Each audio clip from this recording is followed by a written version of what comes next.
Hello, everyone. Today, we're making Zongzi Sticky Rice Dumplings, a traditional Chinese delicacy that holds a special place in many people's culinary memories. While families across the country make them for the Dragon Boat Festival, many regions also prepare batches during the Lunar New Year. Whether enjoyed at home or gifted to relatives, they truly capture the festive spirit. There are countless ways to enjoy Zongzi, with both sweet and savory varieties and an endless array of fillings. Ultimately, the secret to a delicious Zongzi lies in how well the filling is seasoned. Today, I'm sharing a recipe passed down through generations in my hometown, mung bean and sesame Zongzi. It's a classic, home-style flavor that is wonderfully soft, chewy, and aromatic. The combination of fillings is carefully considered. The fresh, light aroma of mung beans cuts through the richness of the sticky rice, while the sesame seeds add a nutty fragrance and depth of flavor. With every bite, you experience layers of textures: chewy sticky rice, smooth and powdery mung beans, and toasty sesame seeds, creating a rich, multi-layered mouthfeel. It's also nutritionally balanced. The sticky rice provides satiety, mung beans offer dietary fiber and B vitamins, and sesame seeds contribute unsaturated fatty acids, calcium, and vitamin E. Together, they complement each other perfectly, creating a delicious treat that is satisfying yet not overly heavy, ideal for both the elderly and children. Many people run into trouble when making Zongzi at home. Perhaps the leaves aren't wrapped tightly enough, causing them to fall apart during boiling, or the rice and filling leak out through the gaps. Others often make the standard triangular Zongzi, which can be small and light, leaving you wanting more. Today, I'll demonstrate how to make a distinctive rectangular Zongzi. I'll break down every step, from seasoning the filling to the final tying process, so even beginners can easily create plump, delicious dumplings that are tightly wrapped and leak-free. If you're interested in learning, be sure to stick around. The first step in making Zongzi is selecting high-quality glutinous rice. This is the essential foundation for achieving that perfect, soft, and chewy texture. Selecting glutinous rice is simple. Just remember the look, smell, and touch method. Prioritize grains that are plump, uniform in size, and milky white with a natural sheen.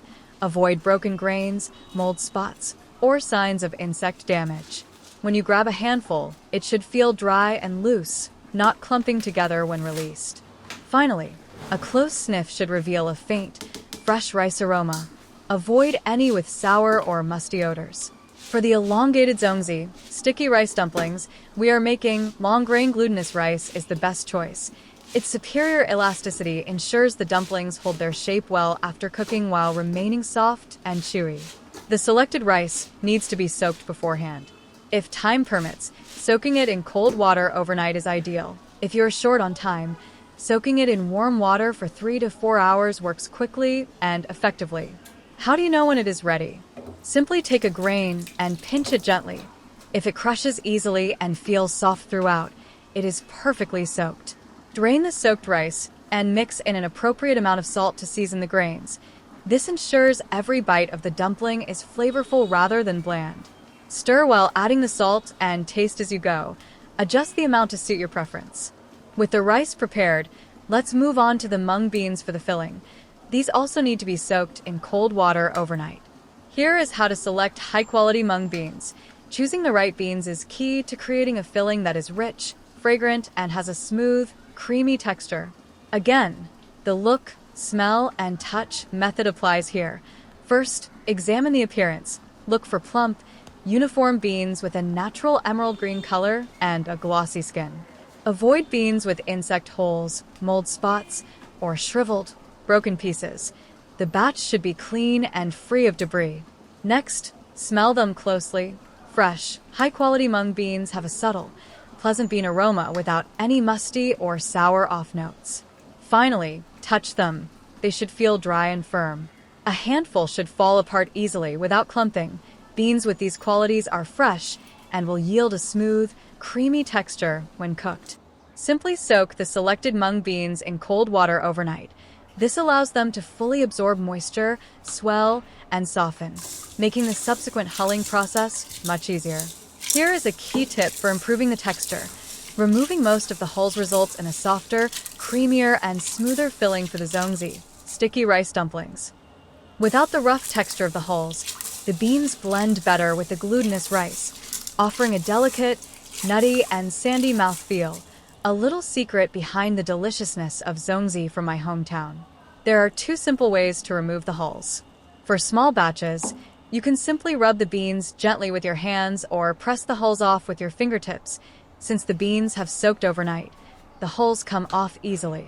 For larger batches, place the softened beans in a mesh sieve or colander and rub them back and forth gently. Most of the hulls will detach quickly. You don't need to remove every single hull. Getting rid of the majority is sufficient, and a few remaining hulls won't affect the texture. After hulling, rinse the beans thoroughly with water several times.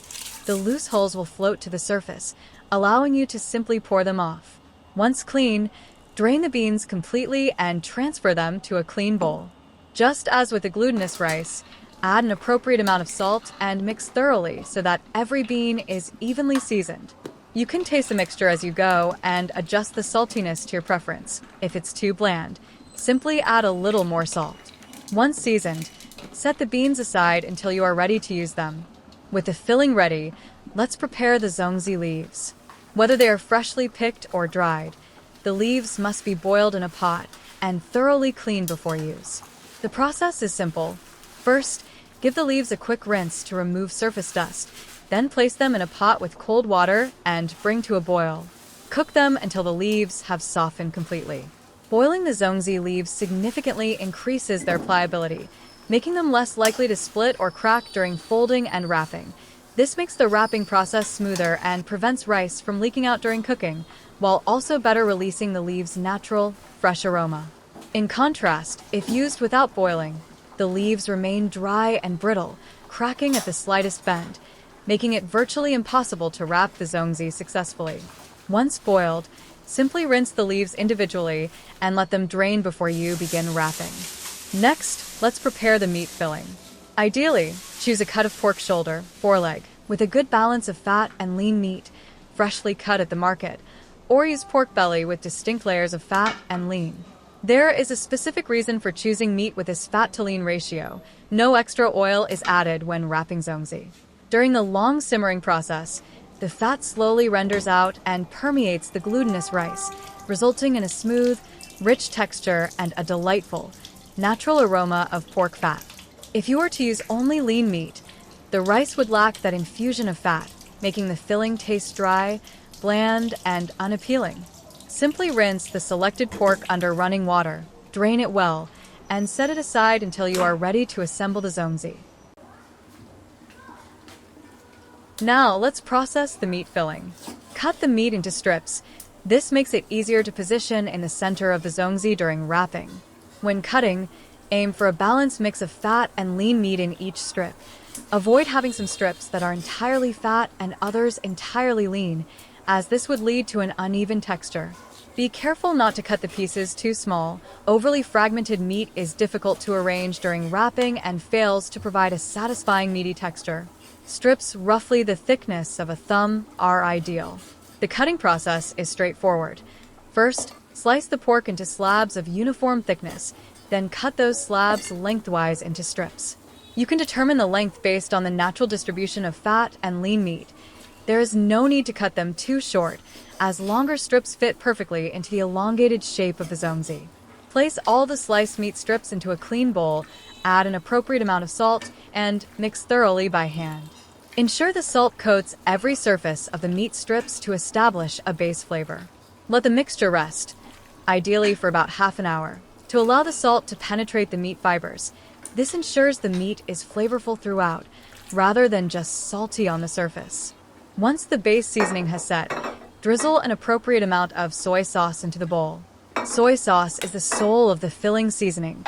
It not only colors the meat strips evenly, giving the cooked filling a glossy, reddish-brown hue that stimulates the appetite, but also imparts a rich, savory aroma. Without it, you cannot achieve the signature, fragrant flavor of a meat Zongzi sticky rice dumpling. After adding the soy sauce and mixing well, add a spoonful of oyster sauce and continue to stir. Oyster sauce serves to enhance umami and aroma while keeping the meat tender and smooth. It prevents the cooked meat from becoming dry or stringy, resulting in a richer, more succulent taste. Continue mixing by hand to ensure every strip of meat is thoroughly coated in the sauce.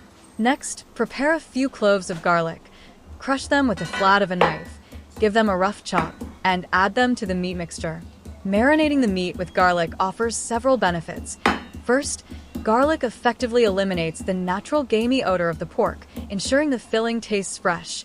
Second, the garlic aroma blends beautifully with the meat's flavor, adding aromatic depth while cutting through the greasiness of the fat. This creates a filling that is savory, yet not cloying, with a subtle garlic note after cooking that pairs harmoniously with the flavors of the glutinous rice and mung beans. Once all seasonings and ingredients have been added, mix everything thoroughly by hand again to ensure the meat strips, garlic, and sauces are fully integrated. Cover the bowl and let it marinate for half an hour. The resulting filling is savory and flavorful. When used to make zongzi, the aromas of the meat, garlic, glutinous rice, and mung beans meld together to create a truly authentic taste. Next, let's prepare the black sesame seeds for the filling. Start by selecting high-quality seeds that are plump and free of broken bits or impurities. Rinse the selected seeds in water. Fine sand can easily hide in the crevices of the seeds, so after washing, don't scoop them out immediately. Let them sit for a moment to allow any sand to settle at the bottom, then pour off that sandy water and rinse them thoroughly. Once rinsed, scoop out all the black sesame seeds and drain off the surface moisture completely. They are now ready to be poured into a clean, oil-free wok for roasting. Here is a practical tip for roasting sesame seeds. If you master the heat and timing, even a beginner can roast them to aromatic perfection without burning them. When the seeds first go into the wok, they still contain a fair amount of moisture. Start with high heat and stir-fry rapidly and continuously to dry out the surface moisture. As the moisture evaporates, you must immediately switch to low heat. This is the most crucial step. Do not continue using high heat.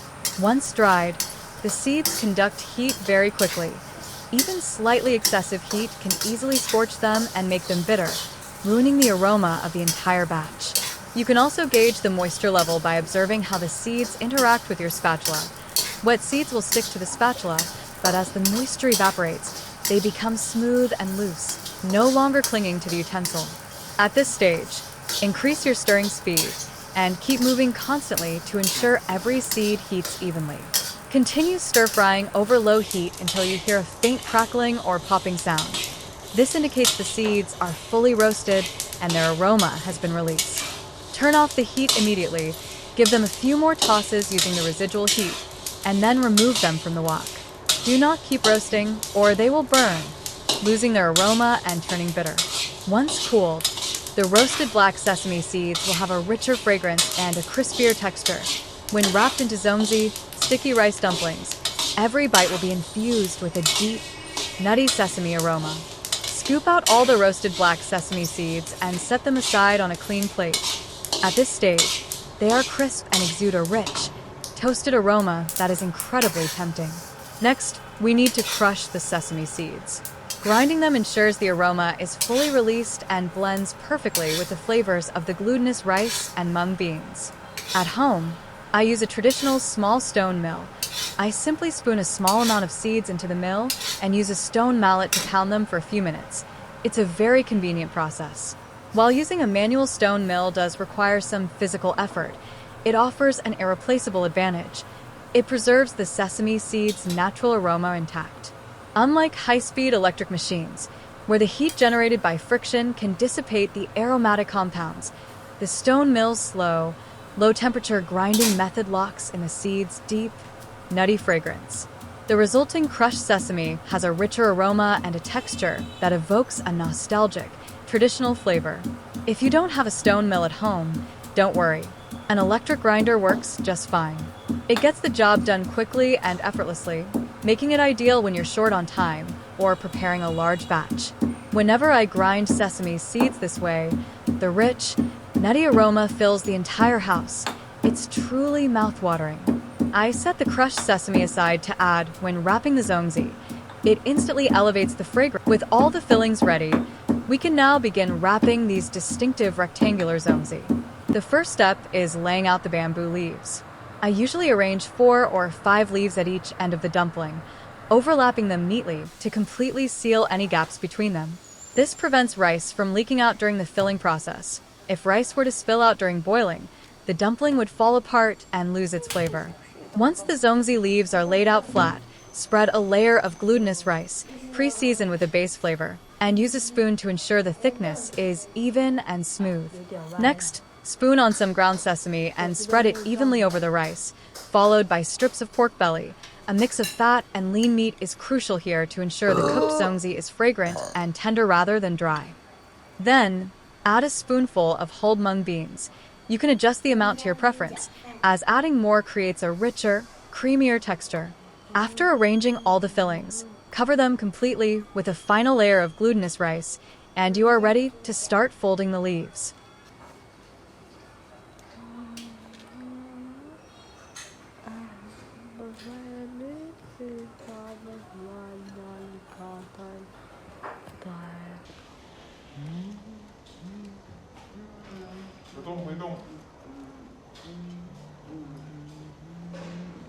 Now begin folding the leaves.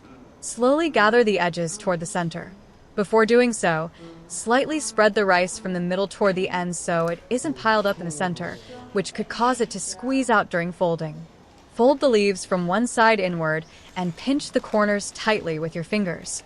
Then, move the zongzi to the edge of the table, allowing it to form a right angle against the table's edge, and fold the leaves downward along that line. This creates a secure, tight pocket. At this point, gently tap the edges of the leaves to knock any stray grains of rice back into the pocket. Carefully adjust the fold to ensure no rice is caught in the crease, as this could create gaps and lead to leakage. Secure the 2 corners you just folded, then pinch and secure the middle section as well. Hold the zongzi firmly around its lower 2/3. This keeps the rice from spilling out the bottom and makes it easier to fold the other side. Once the first 2 corners are fully secured, use the same method to wrap the opposite side, forming 2 more neat corners. Maintain even pressure while folding to ensure the leaves hug the rice tightly without leaving air pockets. If gaps remain, the rice will absorb water and expand during cooking, potentially bursting the leaves open. After folding, tidy up the overall shape.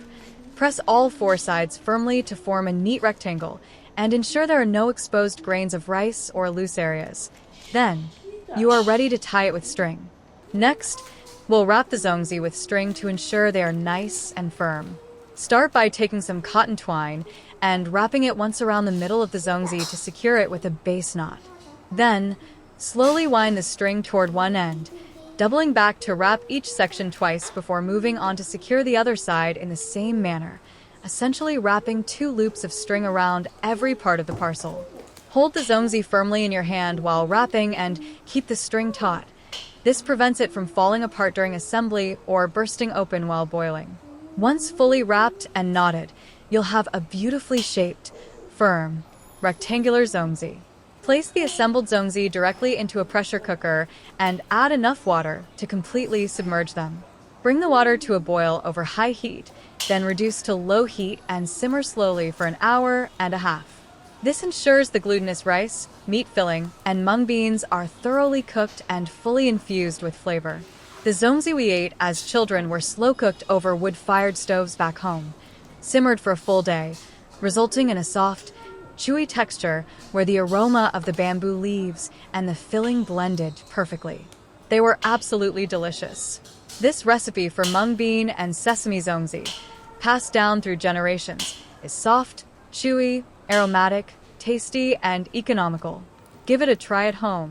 If you found this tutorial helpful, please give it a like and share it with your family and friends. Don't forget to subscribe to my channel so you don't miss future updates on home-style cooking. Feel free to let me know in the comments what kind of dishes you'd like to see next. I'll do my best to feature them in future videos. Thanks for watching.